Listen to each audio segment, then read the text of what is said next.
The Urantia Atmosphere. The planetary atmosphere filters through to the Earth about 1/2 billionth of the Sun's total light emanation.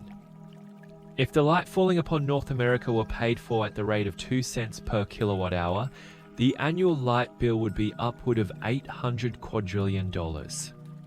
Chicago's bill for sunshine would amount to considerably over $100 million a day.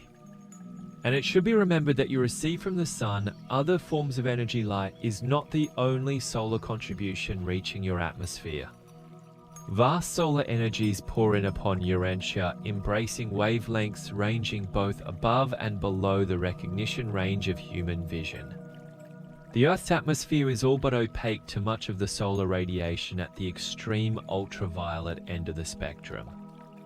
Most of these short wavelengths are absorbed by a layer of ozone which exists throughout a level about 10 miles above the surface of the Earth and which extends spaceward for another 10 miles. The ozone permeating this region, at conditions prevailing on the Earth's surface, would make a layer only 1/10 of an inch thick.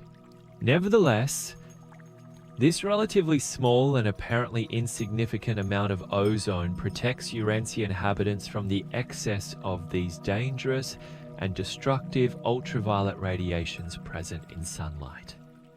But were this ozone layer just a trifle thicker, you would be deprived of the highly important and health-giving ultraviolet rays which now reach the Earth's surface, and which are ancestral to one of the most essential of your vitamins. And yet some of the less imaginative of your mortal mechanists insist on viewing material creation and human evolution as an accident. The Urantia midwayers have assembled over 50,000 facts of physics and chemistry which they deem to be incompatible with the laws of accidental chance, and which they contend unmistakably demonstrate the presence of intelligent purpose in the material creation. And all of this takes no account of their catalogue of more than 100,000 findings outside the domain of physics and chemistry, which they maintain prove the presence of mind in the planning, creation, and maintenance of the material cosmos. Your sun pours forth a veritable flood of death-dealing rays, and your pleasant life on Urantia is due to the fortuitous influence of more than 200 apparently accidental protective operations, similar to the action of this unique ozone layer. Were it not for the blanketing effect of the atmosphere at night, heat would be lost by radiation so rapidly that life would be impossible of maintenance except by artificial provision. The lower 5 or 6 miles of the Earth's atmosphere is the troposphere. This is the region of winds and air currents which provide weather phenomena. Above this region is the inner ionosphere, and next above is the stratosphere. Ascending from the surface of the Earth, the temperature steadily falls for 6 or 8 miles, at which height it registers around 70 degrees below 0°F. This temperature range of from 65 to 70 degrees below 0°F is unchanged in the further ascent for 40 miles. This realm of constant temperature is the stratosphere. At a height of 45 or 50 miles, the temperature begins to rise, and this increase continues until, at the level of the auroral displays, a temperature of 1200 F is attained, and it is this intense heat that ionizes the oxygen.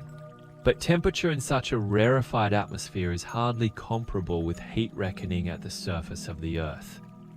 Bear in mind that 1/2 of all your atmosphere is to be found in the first 3 miles. The height of the Earth's atmosphere is indicated by the highest auroral streamers, about 400 miles. Auroral phenomena are directly related to sunspots, those solar cyclones which whirl in opposite directions above and below the solar equator, even as do the terrestrial tropical hurricanes. Such atmospheric disturbances whirl in opposite directions when occurring above or below the equator. The power of sunspots to alter light frequencies shows that these solar storm centers function as enormous magnets. Such magnetic fields are able to hurl charged particles from the sunspot craters out through space to the Earth's outer atmosphere. where their ionizing influence produces such spectacular auroral displays. Therefore, do you have the greatest auroral phenomena when sunspots are at their height or soon thereafter, at which time the spots are more generally equatorially situated? Even the compass needle is responsive to this solar influence, since it turns slightly to the east as the sun rises and slightly to the west as the sun nears setting. This happens every day, but during the height of sunspot cycles, this variation of the compass is twice as great. These diurnal wanderings of the compass are in response to the increased ionization of the upper atmosphere, which is produced by the sunlight. It is the presence of two different levels of electrified conducting regions in the superstratosphere that accounts for the long-distance transmission of your long and short-wave radio broadcasts.